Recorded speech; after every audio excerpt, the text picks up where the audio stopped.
2 officers are standing on my porch on a Tuesday morning, holding a felony complaint with my full legal name and middle initial. My mother filed it. She told them I stole my grandmother's emerald ring. My daughter Lily is at school. I am barefoot. My coffee has gone cold. I have not slept since the chairs at her 8th birthday party stayed empty. I am Myra Eaton, 32, single mother, software engineer. 3 days earlier, I opened Venmo and sent my own mother $1. The memo read, "Hope it's memorable." I pressed send in this same kitchen, looking at 23 handmade name cards still stacked on the counter. Cards a little girl wrote in marker for relatives who RSVP'd yes and never once turned a doorknob. What the officers do not know, and what my mother does not know, is that the ring belongs to me in writing, and the letter inside my safe is about to read itself aloud in a ballroom my company owns. Welcome back to Calm Drama Stories. This is the channel for women who stopped explaining and started filing. Women whose loudest revenge was the document they already had. If you have ever held proof your family swore did not exist, leave one word in the comments and subscribe. 3 months before the birthday, I drove out to my mother's house for Sunday dinner with a stack of printed save-the-date cards in my purse. I had used good cardstock. I had hand-addressed each one in Lily's name. I wanted nobody to have an out. My mother, Diane, was at the stove stirring something that smelled like cumin and resentment. My sister, Brittany, sat at the kitchen island with her phone face down. Her husband, Ron, was outside with my mother's husband, Greg, both of them drinking the same beer in the same shade of brown. Lily was at home with Jennifer, my co-worker, watching a Disney movie about a fish. I waited until the plates were down. I waited until the wine was poured. Then I stood up and walked one card around the table to each adult. I said it plainly. Lily's turning 8 on the 4th of May. I'm doing a real party this year. Bounce house, cake, the whole thing. I want all of you there. Brittany picked up the card. Read the date. Tapped it into her calendar with one thumbnail. Got it. May 4th. Ron nodded. We'll be there. Aunt Margie was on speakerphone. She said yes. My mother set down her wine glass and looked at me with the version of her face she used at funerals. Of course we'll be there, honey. She's our baby. Lily had never had a party with extended family. Every year somebody had a thing. Camilla's recital, Camilla's quince planning, Camilla's school trip fundraiser. Every May was somebody else's costume change. This year I had asked in person. I had watched the words land in each set of eyes. I drove home thinking I had done it right. I am an engineer. I build systems for a fintech firm in Charlotte called Halberd Capital, and I have not lost a deadline in 11 years. When I plan something, I plan it the way I plan a software release. By the second week of February, I had a spreadsheet. Column A was names. Column B was relationship. Column C was the date of their confirmation. Column D was a hyperlink to the screenshot of the text where they confirmed. 14 family members had said yes. 4 coworkers had said maybe. I ordered 22 chairs. I rented a bounce house. I paid $185 for a 2-tier cake from a bakery on Main Street that Lily had chosen herself, the one with the pink display case. Every night before bed, Lily would lie on her stomach with her chin on her hands and recite the guest list to me like a prayer. Grandma Diane, Aunt Brittany, Uncle Ron, Camilla, Aunt Margie, Cousin Megan, Cousin Holly, Cousin Holly's husband, Uncle Pete, Aunt Carrie, Cousin Tess, Cousin Tess's boyfriend, Grandpa Greg, Mrs. Park, Jennifer, and the cake lady if she has time. She would always end with the cake lady. The cake lady had been kind to her at the consultation. I would say, and me. She would say, of course you're the boss. The kitchen table started disappearing under cardstock and glue sticks. Lily was making name cards. She had decided on her own that every chair needed one. I should have known then. I should have noticed that I was the only adult in this story who believed the spreadsheet was a contract. I had been building systems for 11 years. I had forgotten that families are not systems. The phone call from Brittany came on a Thursday, 3 weeks out. I was at my desk reviewing a code commit when her name lit up the screen. She opened light. Hey, super quick thing. Don't kill me. We're doing a tiny prep meeting for Camilla's quince that same Saturday. Like, 2 to 4. It won't conflict with you, though. Yours is at 1, right? I clicked over to my spreadsheet. Yes, 1 to 5. Perfect. Mom and I will pop over to your thing after we drop by Camilla's. We'll bring a casserole. I asked who else was coming to the planning meeting. She did the thing she does when she lies. She talked faster. Just, the moms. Some aunties. The DJ guy might swing by with samples. Camilla's friend group is doing the centerpieces. I asked where it was being held. Oh, just at the country club. Cypress Ridge. They have us in a side room for an hour. Nothing big. I asked if she wanted me to push Lily's party to Sunday so there was no overlap at all. No. Mom would kill me. We've got everything set. Don't be a control freak, Myra. It'll be fine. I said okay. I logged the call. Date, time, length. The quote about the side room. I had been logging calls for 8 months by then. I had not told her. After we hung up, I sat looking at my phone. The thing about Brittany is that she has always been a passable liar to my mother and a terrible one to me. The tiny prep meeting had a venue. It had a DJ. It had a centerpiece crew. That is not a meeting.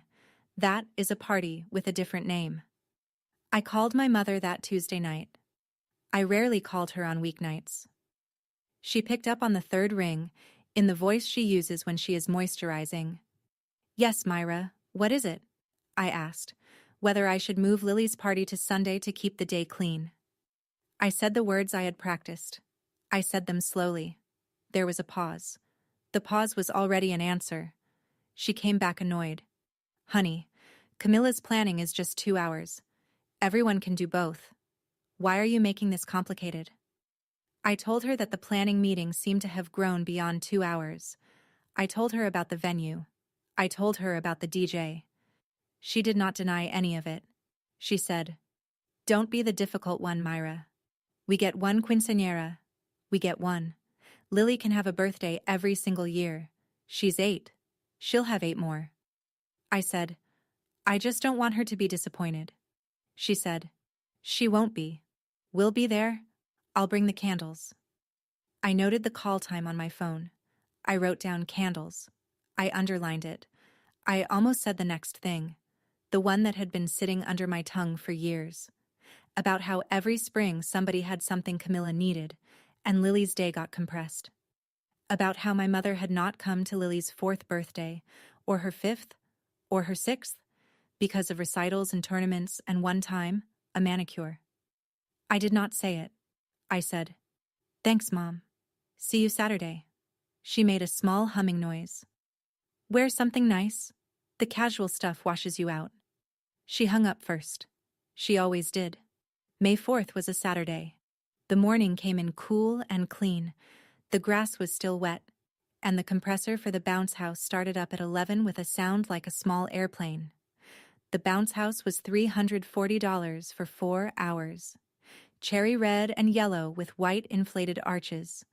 The rental man, a quiet retiree named Bill, set it down on a tarp at the back of the yard and gave me his card. "Call me when you're done, ma'am. I'll come kill the air." The cake arrived at 11:30. 2 tiers, pink and gold. A little fondant ate on top, with sprinkles. The bakery owner stayed an extra 10 minutes because Lily wanted to thank her in person. Lily had written her a thank you card the night before. The chairs were rented. 22 of them, white folding, in 2 arcs around a long folding table covered in pink linen. The plates were paper, but heavy weight. The cups had little owls on them. The name cards were Lily's project. She had been working on them for 2 weeks. Each one was a small folded piece of cardstock with a guest's name in her best calligraphy, traced over twice with a metallic marker. The one on the chair at the head of the table said, "Grandma Diane" in gold. She put down her great-aunt Margie's card and stood back to look at the table. She put her hands on her hips like a foreman. "It's beautiful," she said. I told her it was the most beautiful birthday table in all of North Carolina. I checked the time. 12:47. 13 minutes until the start. The sound of the bounce house compressor hummed steady behind us. At 12:50, my phone buzzed. Jennifer Park, my best friend at the firm, the woman who had been holding my coat through every bad year since I had hired her. "Want me to swing by? I can bring my niece. She's 6. They'd love each other." I looked out at the table. 22 seats, 14 confirmed family. The math worked. The chairs would be full. "No, you're sweet. Family only today. They wouldn't miss it. Lily's been counting down for weeks." She read the message and started typing. Stopped. Started. Stopped. Finally. "Okay. Save me a slice." I told her I would. She sent a single heart emoji. She did not say what she wanted to say, which was, I think, what every good friend has wanted to say to every other good friend at some point in their lives. I went back outside. Lily was sitting on the porch steps in her dress. Pale pink, white tights, a ribbon in her hair that Mrs. Park had given her 2 days earlier. She was holding the gift Mrs. Park had dropped off the night before. A small wrapped box about the size of a paperback book. She said, "Mommy, can I open Mrs. Park's first?" I said, "We wait for everyone." She nodded. She placed the gift back at the bottom of the gift table. She walked the line of name cards one more time, touching each one with one finger like she was counting them. I had told Jennifer family shows up. I had said it without thinking, because to me, that was the rule. You build the system, you plug in the inputs, and family shows up. I checked the time again. 12:56. 4 minutes. 1 in the afternoon came quietly. The driveway was empty. I told myself traffic. I told myself my mother's car had been making a sound the last time we talked. At 1:08, Lily turned to me from the porch steps and asked if Grandma was bringing the gift she had promised. My mother had promised her, 2 weeks earlier on the phone, a bracelet from the jewelry case in her closet. A real one, she had said, with a real stone. Lily had been excited for 2 weeks. I said, "She'll bring it." I texted my mother. No reply. By 1:25, the bounce house was humming alone. 2 squirrels had appeared at the edge of the yard and were watching the inflatable arches sway in the breeze. The breeze was warm. The day was, objectively, perfect for a birthday party. Lily had gone inside. I could hear her in the living room talking to her stuffed rabbit. She was telling him not to worry. I walked the length of the table once. I straightened a name card that had been knocked askew by the wind. Aunt Margie's. I touched the corner of the pink linen. I looked at the road in front of the house. I looked at the cul-de-sac. There was one car parked across the street. It belonged to the neighbor. I had known that for an hour. When I came back inside, Lily was standing in the hallway with her hands clasped in front of her dress. She said, "Maybe Grandma is just slow." I told her, "Maybe?" I told myself the lie, too. I told myself it for 10 more minutes before I picked up the phone again, and what I heard next stopped being a delay. At 2 o'clock, I started making calls. My mother. Voicemail. Brittany. Voicemail. I waited 2 minutes between each one because that is what an engineer does. You give the system time to settle before you query it again. I am here telling you this because that is how my brain was working. I was watching myself try to debug a family. Aunt Margie. Voicemail. Cousin Megan. Voicemail. By 2:15, I had left 4 messages, each one calm and clipped. "Hey, just checking on your ETA. Let me know." By 2:30, I had left 6. Lily came out and asked, very quietly, if she could open the gift from Mrs. Park first. Just to have something to do. Her voice was the voice it gets right before she cries. I said yes. She sat on the rug in the living room and unwrapped Mrs. Park's gift slowly, the way she opens everything important.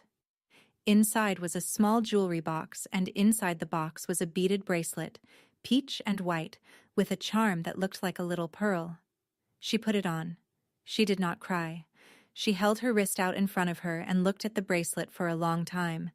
Then she said, Mommy, do you think they got the time wrong? I sat down on the rug next to her. I told her that grown-ups sometimes get